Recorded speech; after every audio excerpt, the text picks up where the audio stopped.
Public Safety Committee meeting will start in 2 minutes.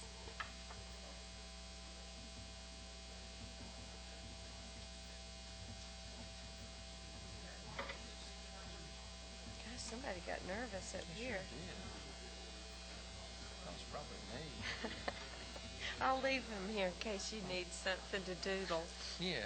No, you can take it. Thanks so much.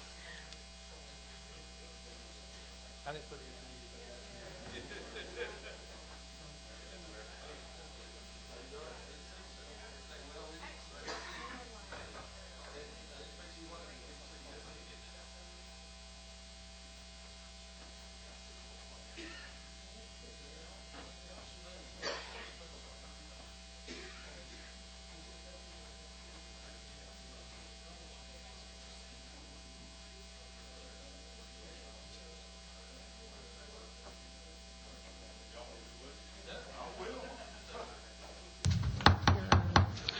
Ladies and gentlemen, welcome to the House Public Safety Committee. I'm trying to remember what episode this is, but I forgot. I think a lot of us are still trying to recover from that long night we had that went until almost 2 o'clock in the morning. And I think that's one reason we passed a lot of crazy bills, to be honest with you. I'm going to ask our Vice Chairman if he would open this up with a prayer, please. Our Father, we thank you this afternoon for the privilege we have to gather here in this meeting. We pray that your blessings would be upon us today, and that, Lord, as we look at the bills that are before us, that you would direct us and give us wisdom, and we'll praise you for the wisdom that you bring. In thy name we pray. Amen. Amen. Thank you. If in the course of this meeting I get up and leave, I'm going to be turning it over to Mr. Neal.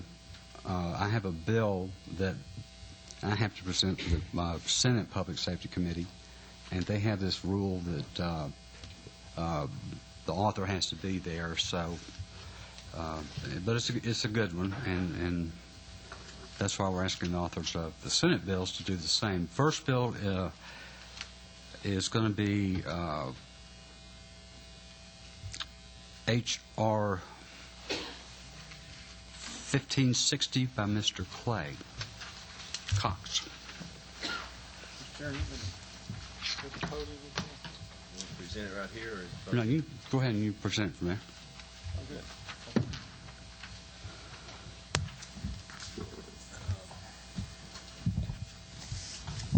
Thank you, Mr. Chairman. I'd like the committee to consider today House Resolution 1560. I think this is a very timely resolution. It does call for a study committee that will look into our state's preparedness in the event of a pandemic. You can't read the newspaper or watch the news at all anymore without hearing at least something about the spread of the bird flu, which night after night we hear that it's entered another nation as it inches closer and closer to the United States. I know it's now prevalent with throughout Europe, even Western Europe. It's in Iraq and Afghanistan, where obviously many of our members of the military are now working. And I think it begs the question: in the event, in the what may be an unlikely and certainly unfortunate event that something does come to Georgia that has a wide-reaching effect, that is pandemic in portions, is our state prepared from a homeland security standpoint, from a health standpoint? What are we doing? What should we be doing? Are we ready for the unlikely but very unfortunate event of a pandemic? So with that, I'd certainly entertain any questions and just ask for your support in getting this House Study Committee funded and operational as we get out of session. Any questions by any member of the committee of the author? Okay, Mr. Mack. Mr. Chairman, I'm certainly not opposed to this, but are you aware that there already is and already exists and I know Representative Black, Representative James, and I have been privy to that there already exists a group that is already organized and already prepared for this in the state? I'm aware of the Department of Community Health. Citizens Department of Community Health. This is Well, through the please Department enlighten of us. Agriculture. No, I'm not aware of that, but the idea is to get a House committee postured to where we can better equip ourselves to look at possible and future legislation as it might be needed. I think there's a plan that already exists for the code. And I'm not opposed to this, but I think it's through the state veterinary, part of it's through the state veterinary heads this up, and it's been, I don't think it's a widespread, and I think it's publicly not been a widespread that this organization does exist. I believe. What? Well, you see right there, it sort of shows the need that if the chairman of public safety doesn't know about it, we might need to know even more about it. Any other questions? Yes, sir. Mr. Black. What Black had just referred to, there is a broad scale program having to do with agri-terrorism and also in connection with the bird flu. But if my understanding of this would deal with any type disaster that might hit, would be a broader spectrum, whereas the agri-terrorism is focused as part of the Homeland Security Act and is designed to train and equip some people to deal with particularly terrorist acts that are designed to utilize our food supply as a weapon against us, either through contaminating it or through destroying it and causing us a food shortage. But I assume this would be as broad open as it could be to deal with all types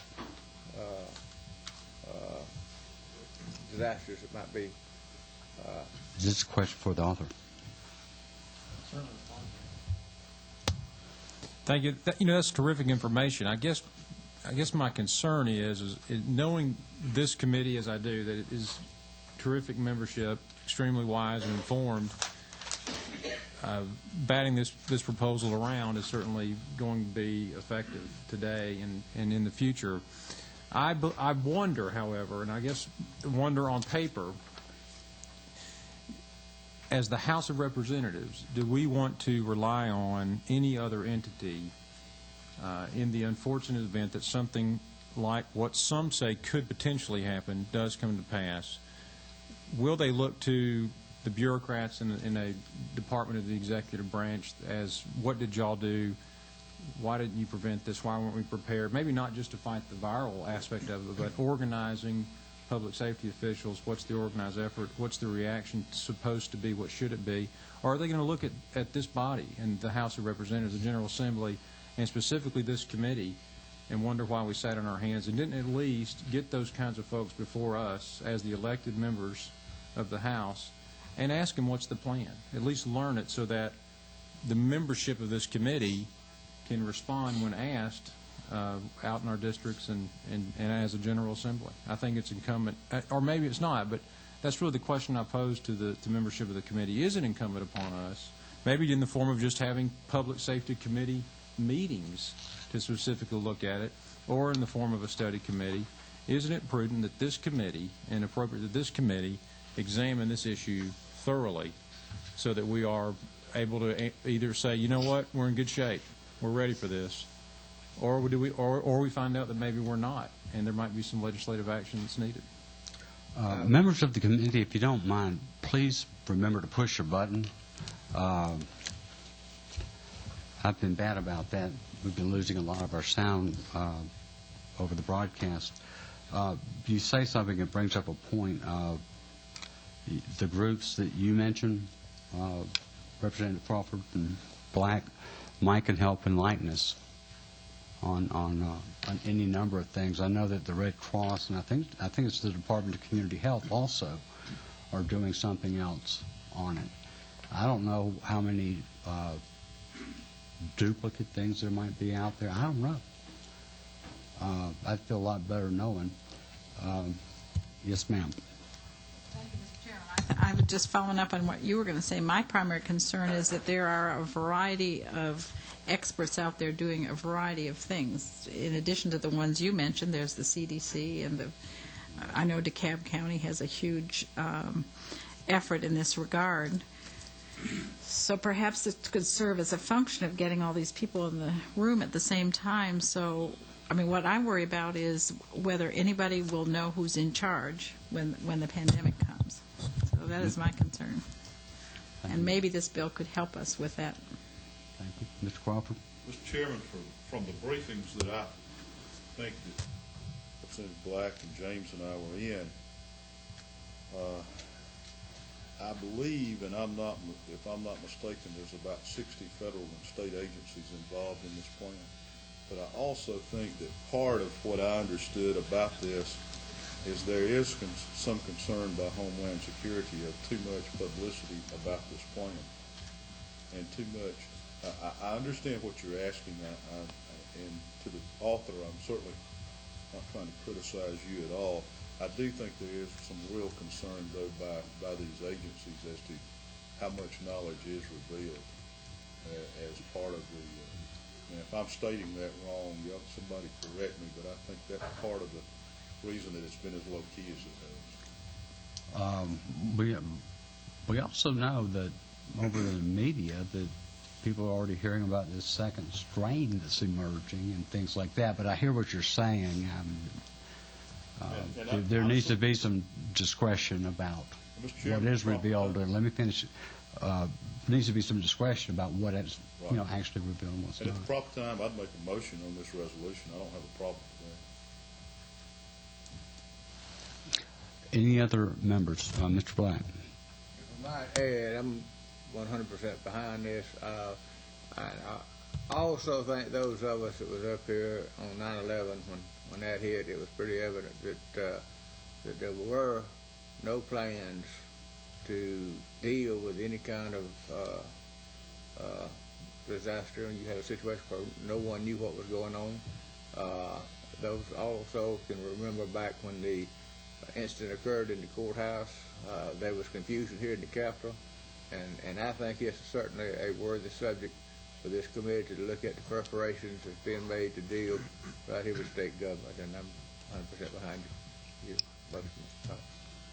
Any other questions of the author by the committee? Is there anybody here who wishes to speak to this piece of legislation? Okay, now would be the time for a motion. Mr. Chairman, I would move that House Resolution 1560 be reported back to the rules calendar as a due pass by this committee. Have a second. All those in favor? It's unanimous. Thank you. The next one, if we could hear from Mr. Horn, our secretary. He's going to be presenting a piece of legislation for Senator Eric Johnson, who is not here. There's an exception that we have. If a senator is in a budgetary meeting, they won't be required to come here. Mr. Horn, if you would please explain the bill. Thank you. Am I on? Oh, and I'm sorry.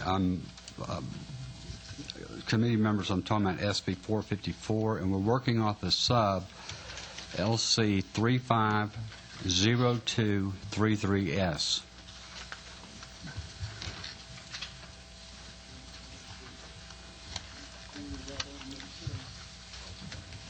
Do we not have enough copies, or?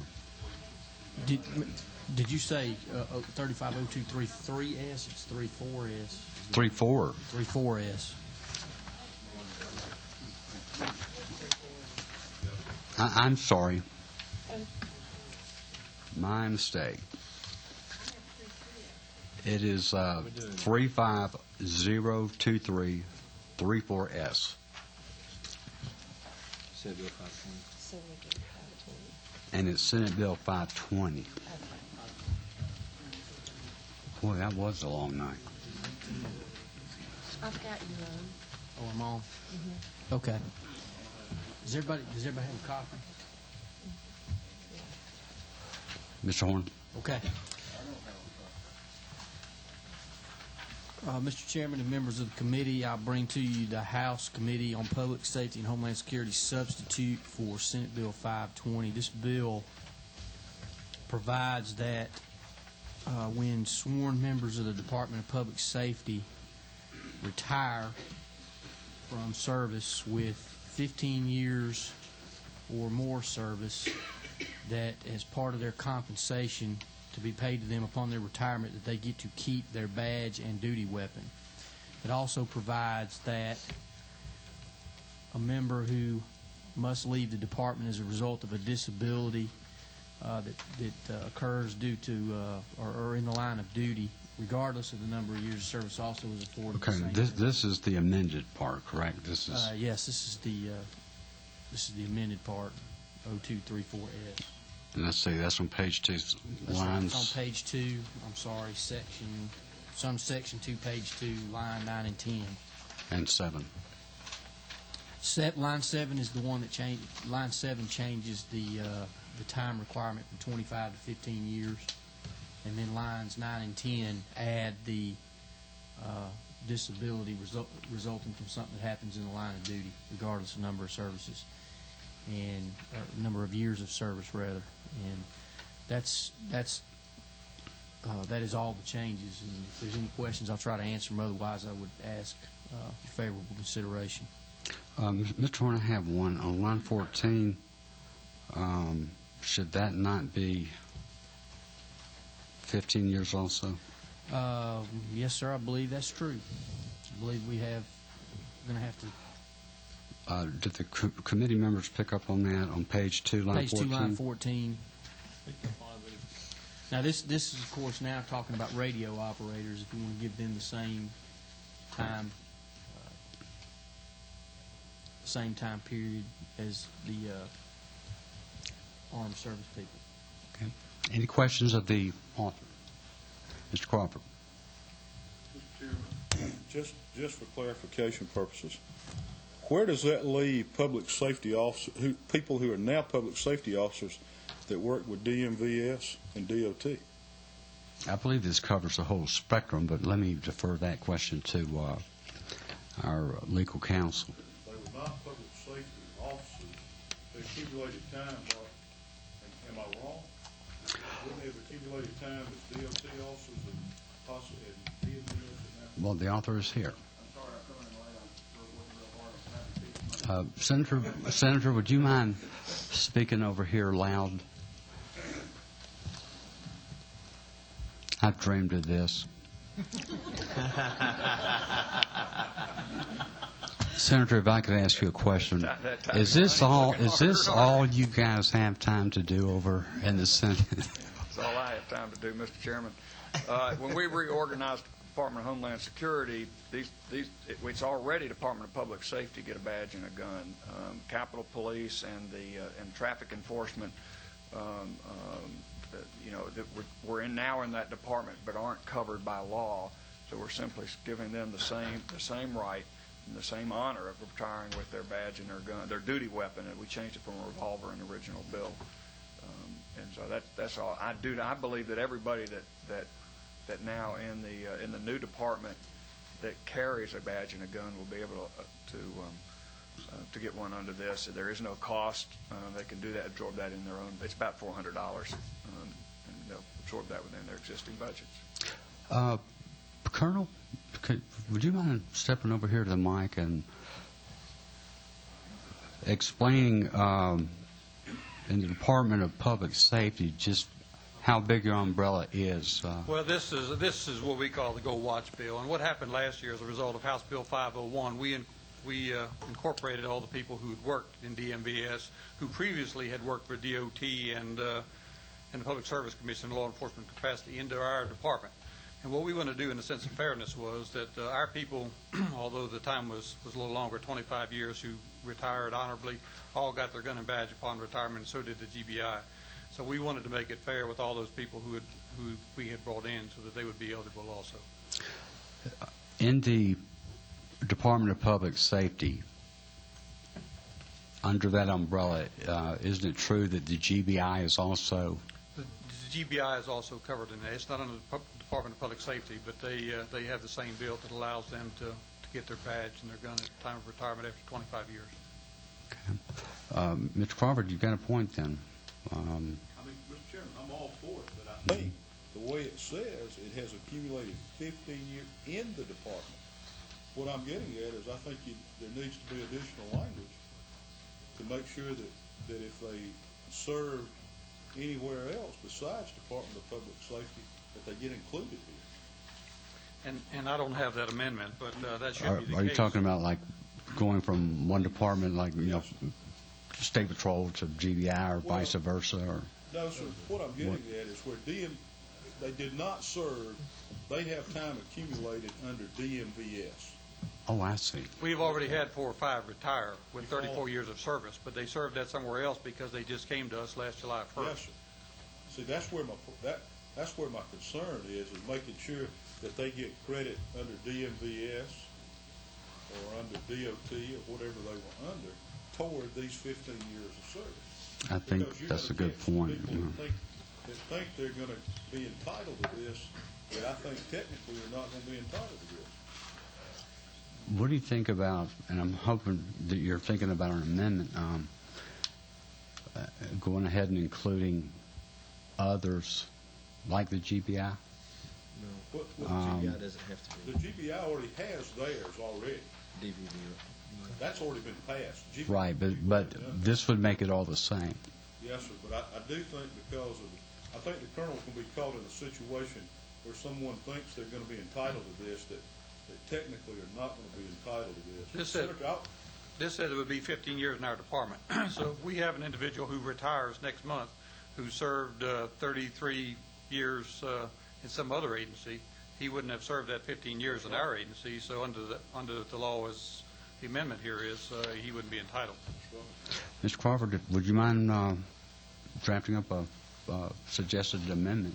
I think that's 15 years of service, and I think if you put 15 years of service in a state law enforcement agency, and that and something to the effect that they were retiring from the Department of Public Safety. Now, I'm not sure exactly how to word that. Would that take care of it?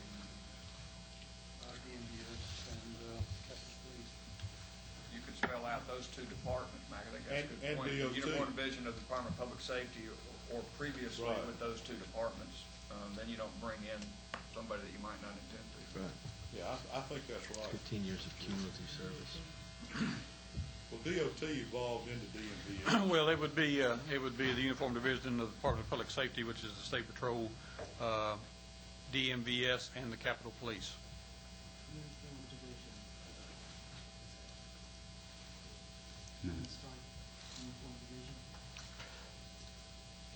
Okay, we're talking about amending this, She's working. and I want to make sure that you're getting, or making note of the Yes, sir, I am. okay.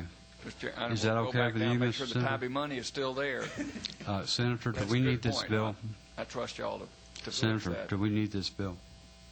Yes. You need I need the that bill. That's money a good for- fix. Good catch. I need the money for the beach. Okay. Now, let me explain something.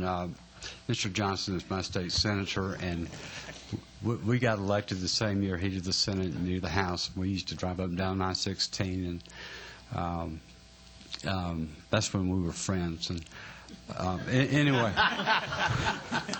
we're still good friends. Okay, are we good on the language? Chairman, how about if you don't mind asking legislative council, I think all we need to do is add in there 15 years of service with Capitol Police, Department of Motor Vehicle Service, or the Department of Public Safety. I think would take care of it. Now, I may be wrong. Online, that would have to be, Mr. Chairman, I also think you would want to include that on lines 14 on page 2, on line 7 of page 2. And I think also it would need to be in the title of the act also. On line 5. On line 5, and also, 17. no, sir, I think they're all sworn members of the Department of Public Safety now. So they would be retiring from the Department of Public Safety. They'd just be credited with service from the other two agencies. Okay, Counselor, you have that? Wherever appropriate, Mr. Chairman.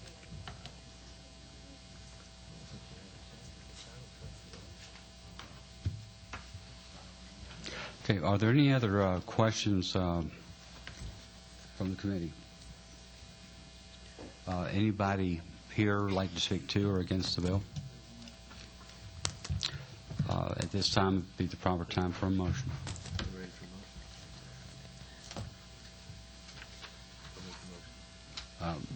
Mr. Neal's recognized for a motion.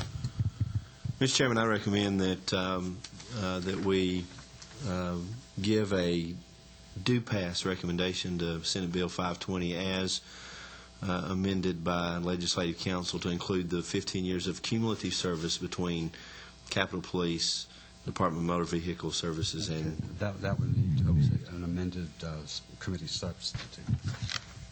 yes, Is sir. there a second? Second? We have a second, Mr. Neal. Mr. Cox, all in favor? Please raise your hand. Any opposed? Passed unanimously. I see we have a senator here, and I'm going to ask you to please come on up. If I'm going to do that for my bald-headed friend, the least I can do is do it for you, my partially bald-headed friend. Oh, no. I was talking about Eric. I was going to say, the ball-headed part didn't worry me. It was when somebody starts calling me friend, then I start watching my wallet. And this is Senate Bill 454. Thank you, Mr. Chairman. It's good to be with your committee this afternoon. This is a bill that's more or less a housekeeping and cost-saving measure for the State Patrol. There's only two changes in the current law that are included in this bill. As you can see on line 13 of page 1, we just delete Department of Public Safety and insert Georgia State Patrol as far as the verbiage goes. And then on page 2, line 5, we're talking about here changing from 2 to 5 the number of vehicles that have come over from DMVS to the State Patrol that could keep their paint scheme that they had at DMVS as long as they're marked with Georgia State Patrol logo on the cars. That's going to save about $600 to $700 per automobile. Considerable cost saving for the State Patrol. There's about 250 of these cars we're talking about, so this would cover the entire fleet and keep the State Patrol from having to pay to repaint every one of those vehicles the traditional blue and gray. Any questions from the committee of the office? Mr. Cox? Senator, could you state one more time how much the savings per vehicle? You said We're talking about completely repainting a car. It's I'm told $600 to $700 savings per automobile. Is that correct? And what you're talking about is just simply removing the words Department of Public Safety. And putting Georgia State Patrol and then the state seal on them. Do these have lights, or are these the so-called These are standard. stealth? No, Mr. Chairman, these are standard patrol vehicles that have all the markings. Ms. Chambers? Thank you, Senator. Thank you, Mr. Chairman. How many solid colored cars per post are approved right now for each post? 2. You Two. can see we have 2 on there that's marked out to go to 5.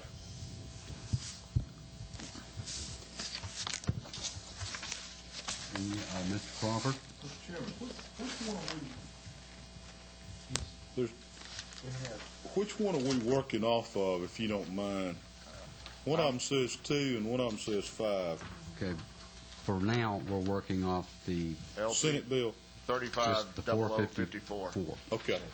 All right, thank you. There was a question, the reason there's a sub up here, there was a question about whether or not we were talking about those type trooper cars that, don't have the bubbles on them. And we were going to just revert it back to 2, but apparently that won't be necessary. Any other members of the committee have any questions of the author? Yes, sir. Mr. Black. Senator, as the troopers looked at the possibility of having a decal made that could be superimposed over that apartment motor vehicle sign, rather than having to repaint those vehicles? No, we're not talking about repainting them at all, Representative Black. We're talking about peeling off the Georgia State Patrol letters and Department of Public Safety letters and putting on the decal that says Georgia State Patrol. That's the only changes that would be made along those lines. So there's no paint involved if we can go from 2 to 5 vehicles like we asked for in this bill. But to make that transition, you said that you'd have to repaint them?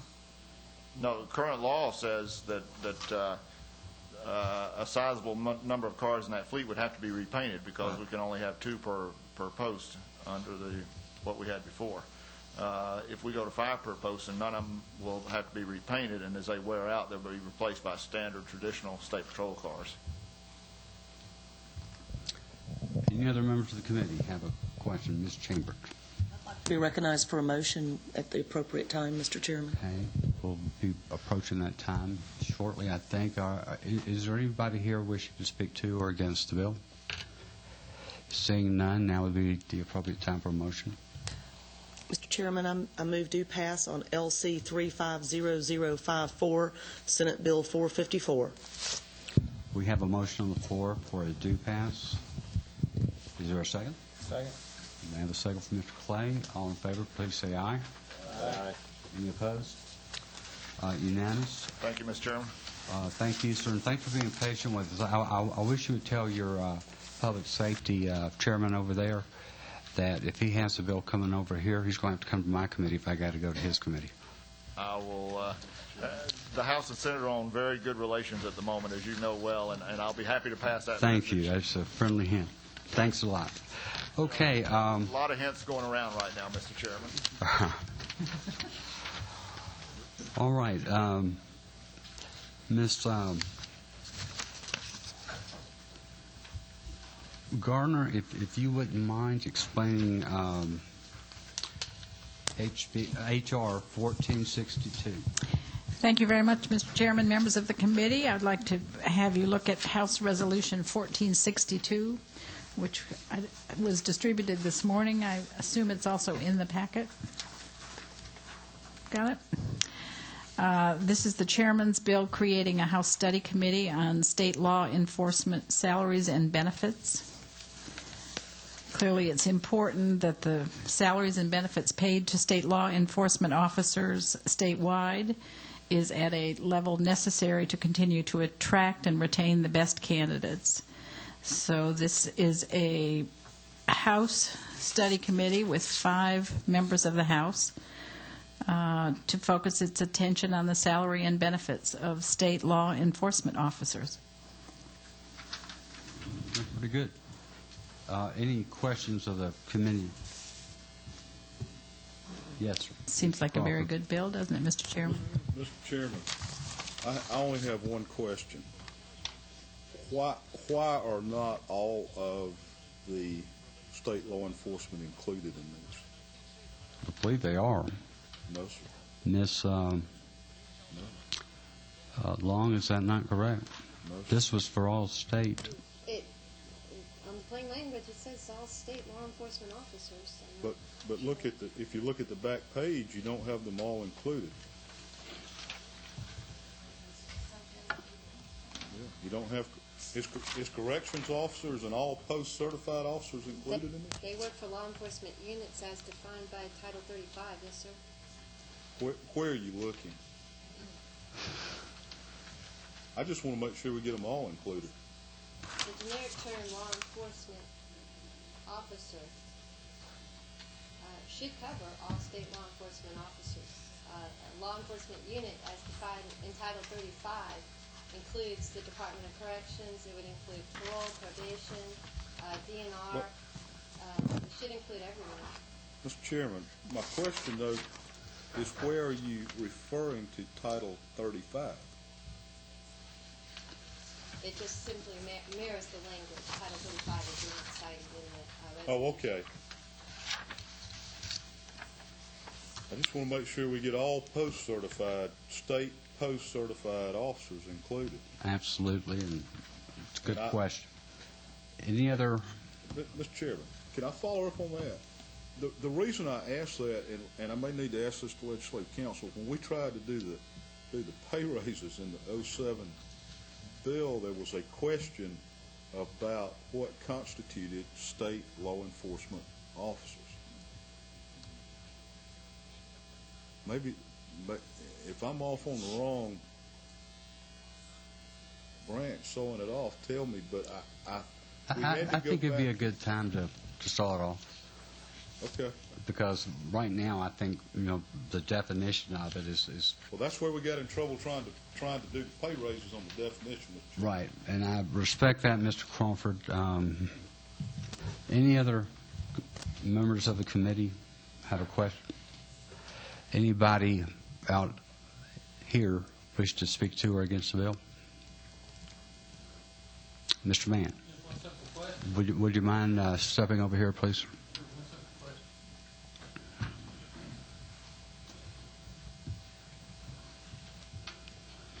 Thank you, Mr. Chairman. At the Public Safety Training Center, we have a security force that are all in compliance with 35-8, being peace officers, about 25 or so folks.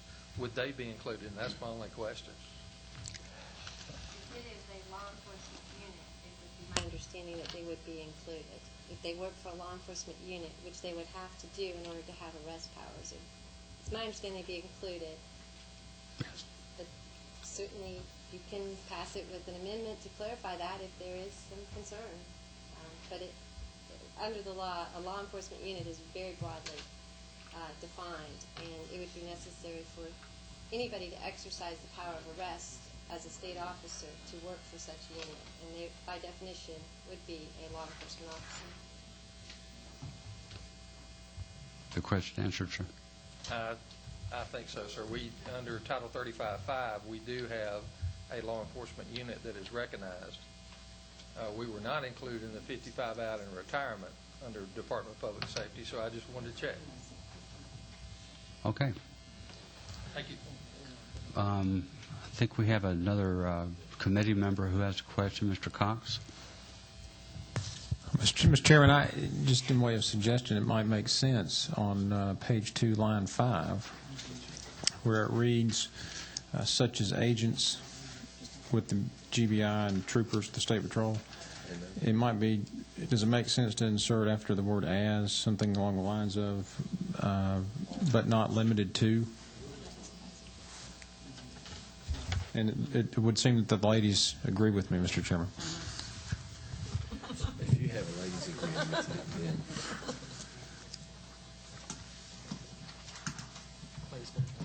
I'm going to ask, our counsel if she believes that's necessary.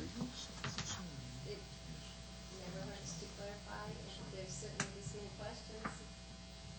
Apparently, there are a number of questions, so why don't we just go ahead and spell it out? Every single state agency. If you would, prepare an amendment to that effect. Is that okay with the committee?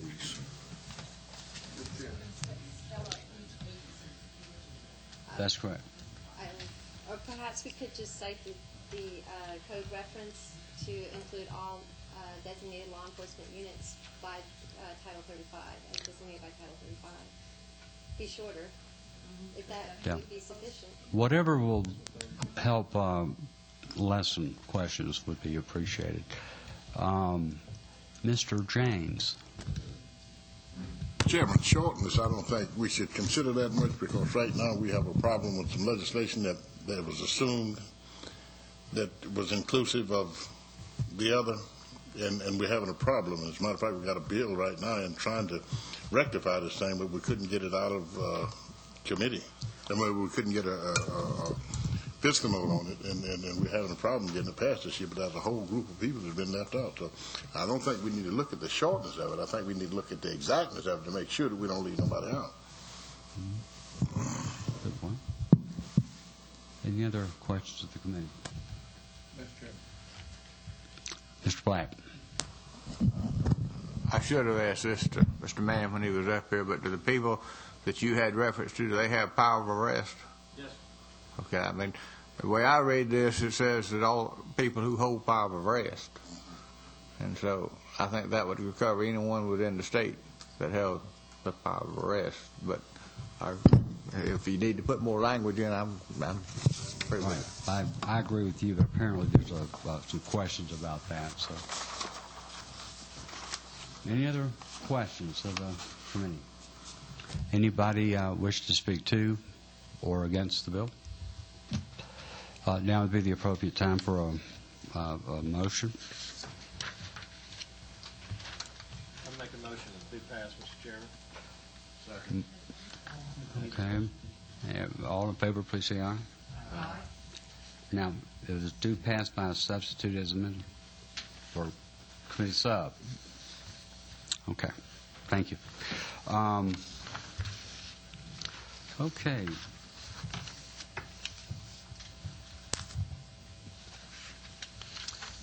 Senator Mullis, is he here?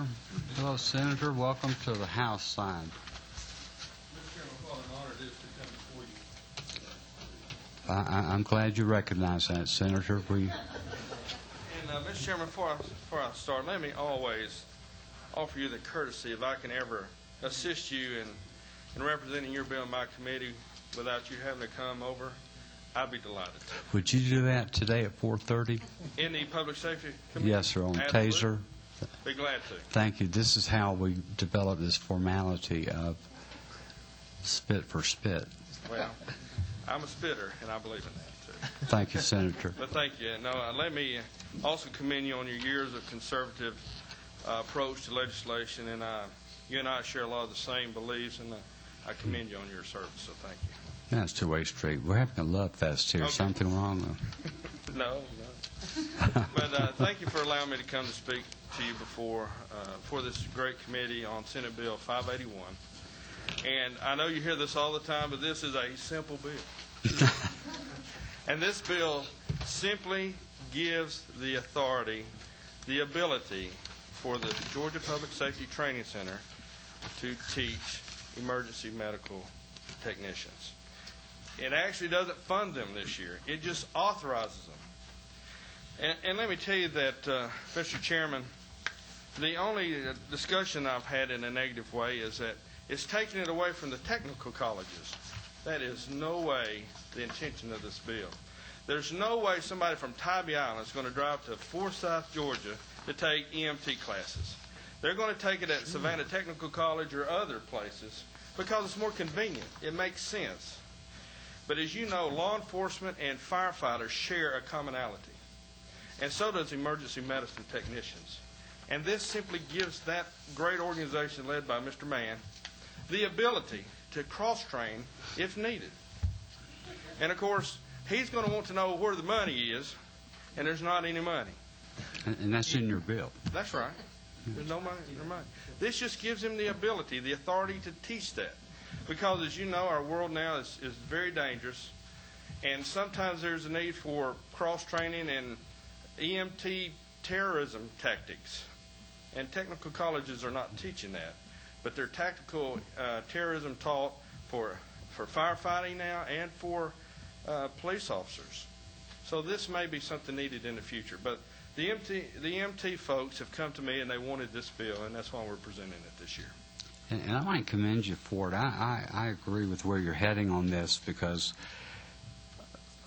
in this post 9/11 world that you speak of, we do need to be learning from the same page of music, and I don't know of many trainers better than Dale Mann and the folks in Forsyth. I say that before we have to go back to the budget, but in his presence. But thank you. Are there any members of the committee who have a question of the author, Ms. Chambers? Thank you, Mr. Chairman. Thank you for bringing this, Senator. Do you think this could be considered as maybe continuing education or advanced training for your EMT friends? Representative Chambers, that's a good question. I would suggest to you it could be. Okay. It's not proposed that way currently. It's proposed as the ability to do that. However, I think that'd be a great cliche in the future as a continuing ed. And having the ability, for example, they're there training for fire service, and there's some EMT classes available. They may decide to stay another day and take another class. However, with our growing population in Georgia, there's no way this is going to enroll or interfere in the technical college's great work in training for EMTs as well. Continued question, Mr. Chairman. Please. Does Director Mann have facility space for this training? Well, again, Representative Chambers and Mr. Mann, this gives them the authority to start planning if they choose to expand. Right now, they have no authority to even plan for, so this gives them the authority to do that. Serving as Secretary of the Appropriations Subcommittee on Public Safety, this will be brought to my attention probably late next fall, early winter. How much additional budget monies will we need to prepare and equip the center for this? Is there any estimate on that yet, or are we going to work on that over the summer? Representative Chambers, and thank you for your service on that committee. I, too, am on the Public Safety Appropriations, too, and I have no estimate. I know that it could be greatly expensive. However, there could be some classrooms available that Mr. Mann could make room in the future. Who knows? Or maybe we need to look for capital funding, perhaps. But again, it just allows him the ability, the authorization. I know that I plan on visiting the Forsyth Training Center several more times in the upcoming year, and perhaps you'd be able to join me, Senator, and some of our other committee members, and we can get prepared and move this right on. Because I agree with this, and I think this would be great. And I know my DeKalb County EMTs would be appreciative of additional training as well. Thank you. Don't let her shoot. Oh, yeah. Are they shooting involved in this, Mr. Chairman? With her, there was shooting, and I understand, Mr. Mann, she was, 10 out of 10? Or? Ruthless. And I'm sorry, Ms. Chambers, I'm sorry, Ms. Gardner. Thank you, Mr. Chairman. I just wondered if a bill like this would require a fiscal note, or whether you requested a fiscal note so that we would have an expectation of the cost. Thank you, Representative Gardner. And I would suggest to you, since there's no fiscal request, there's no fiscal impact. But in order for us to understand what you're asking for, so that it would be available to the Appropriations Committee next year, I would think it would be helpful to have some sort of a fiscal note. Well, I would suggest that when we start looking at it in planning for such programs, at that time would we require a fiscal note. So your request is to pass this bill without a fiscal note? Yes, because I don't see a fiscal impact yet until there's some plans for classes. Right now, they have no authority to even plan for it because they can't teach it. Any other questions? Mr. James? Mr. Chairman, why would we plan for it if we're not considering financing it? And if we're going to finance it... Is this a question for the author? Really, I think it should be to Mr. Mann, but, when this bill was requested by the department, or by the agency... It wasn't requested by them. This was requested by the EMT, people who are emergency medicine technicians around the state, who go to Forsyth for all sorts of training, because a lot of them, especially in my area who are volunteers, are also firefighters, are also law enforcement. They thought it would be a good idea to have the ability for training down there while they're there. But that's why Darrell Mann is not a part of this legislation. He didn't request this. He's not against it, and you can ask him that. Of course, when we get to that point, he'd want to know where the money is. But again, we're not requesting for funding. We're just requesting for the ability in the future to teach this. Right now, they have no ability to even plan, to surmise of teaching this. Would enabling be the word? If y'all so move, I mean whatever. Yes, sir. But I'm definitely not against this bill. Yes, sir. But to me, the way you're going about it, to me, is going to prolong the time that you get it done. Where if you had done a little research and put the request in at the same time, then we can start looking for the fiscal, doing the fiscal note and these kinds of things. Representative James, thank you for that. And this brings me to another point. The first fight I had was the Georgia technical colleges who thought we were invading some of their learning or their teaching abilities, that we're trying to remove it from them. And I had to prove to them that that was no way the plan. But I understand it, and I appreciate your thoughts on that. Any other questions of the author by the committee? Anybody present wish to speak to or against the bill? Mr. Mann? I don't know why I had a hunch. Just.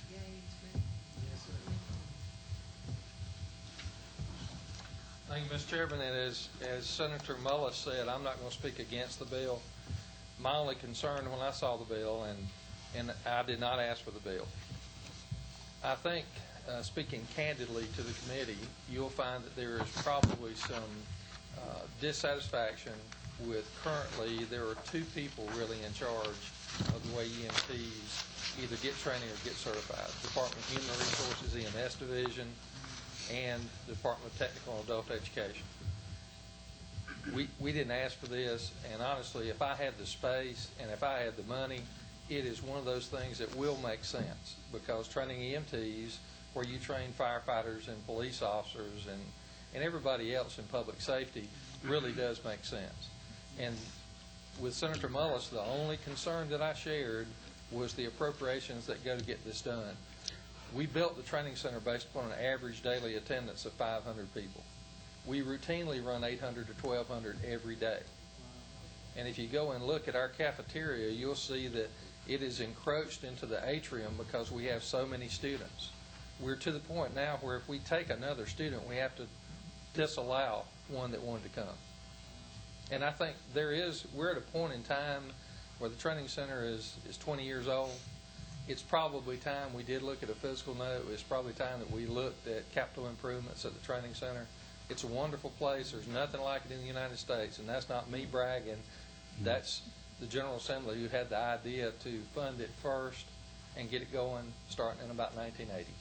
And on page 2, it's everything's contingent upon it being funds being appropriated. Am I correct, Senator? Page 2, lines 14 through 19.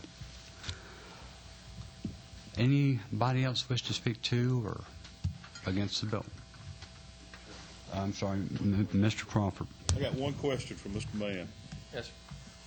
Does this restrict you to only using the training center? With this bill? I don't remember seeing that in the bill anywhere. I would assume that we would have the authority anywhere the training center is, or could have authority to do the training if we had the money.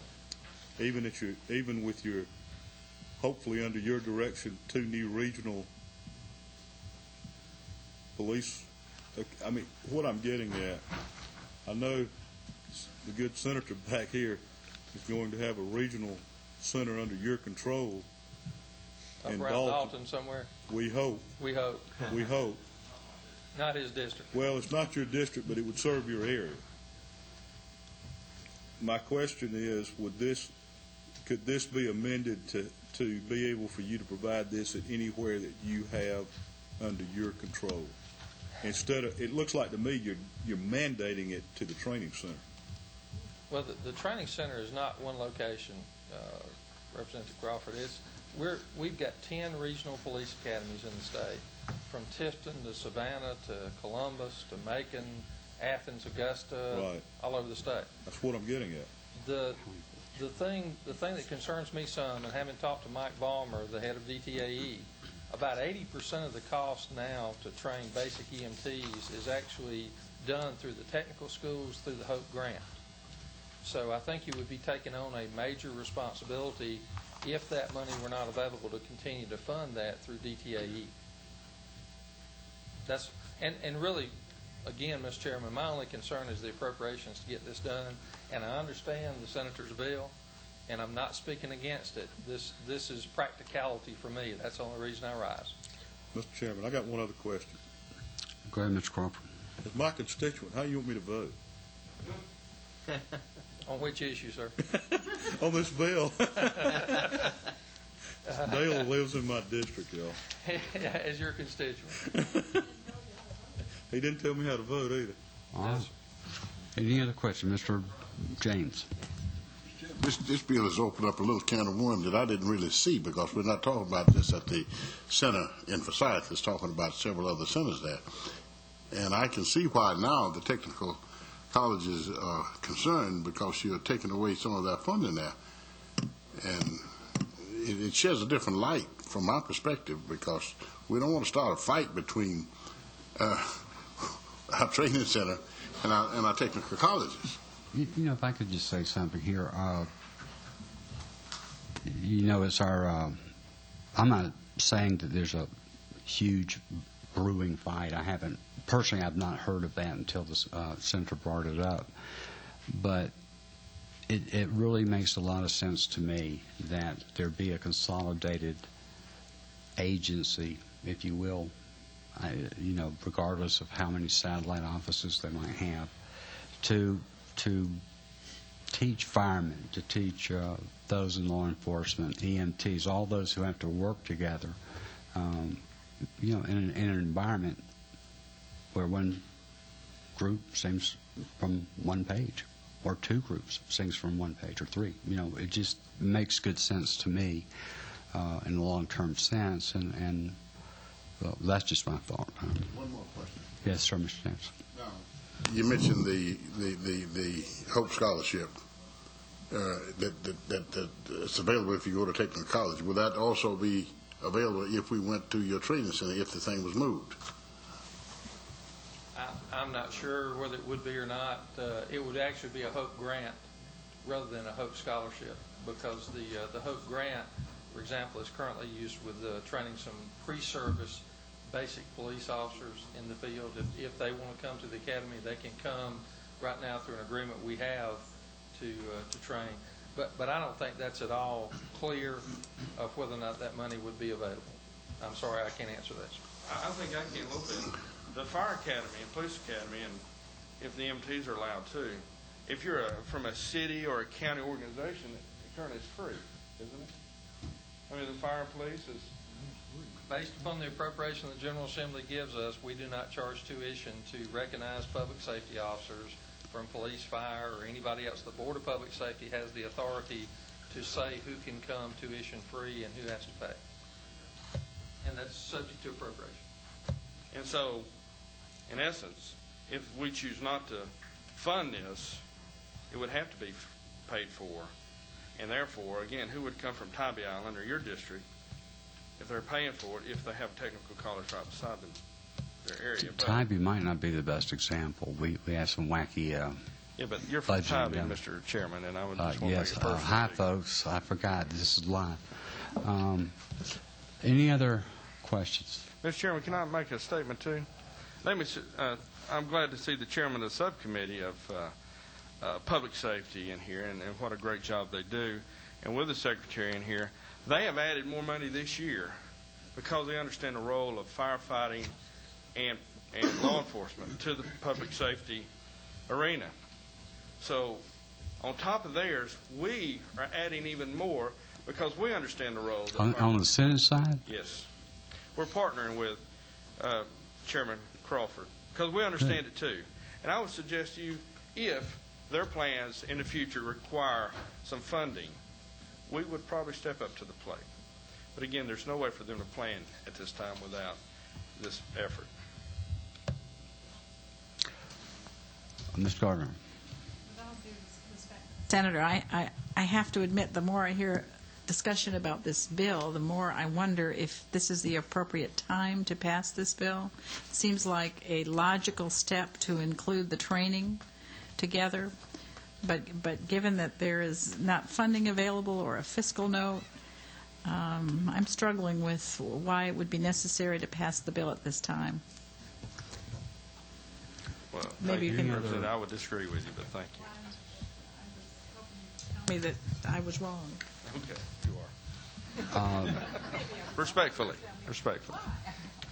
Any other questions of the author by members of the committee? Ms. Chambers. Senator, would you consider possibly using this, as we discussed earlier, as continuing education for EMTs that are certified already? Love it.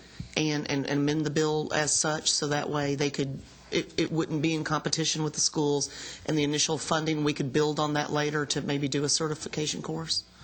Would that be something that you would consider? Well, if you use the word or/and/or, because either way, sure, I have no problem.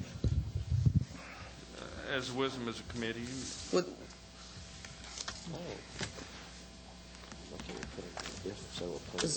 It'll be up to the committee. What's your amendment? Chairman. Okay, well, I haven't worked it out. I just wanted to make sure the senator would be open to that first before we did it. Because I believe the bill already addresses continuing certification, so it would be just a matter of striking this initial certification from the bill. If that's what you would do. Mr. Chairman, I'd also like to say that this is an existing law. We're just adding EMT, basically.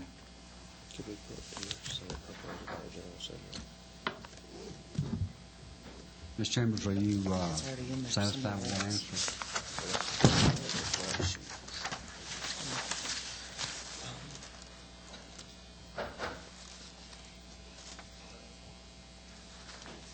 It addresses both. Could you perhaps lead Ms. Chambers to the section you're talking about now? Page 1, line 24, speaks to training of certified or those seeking certification. Also, page 3, line 15 and 16, speaks to training of initial certification training or continued training.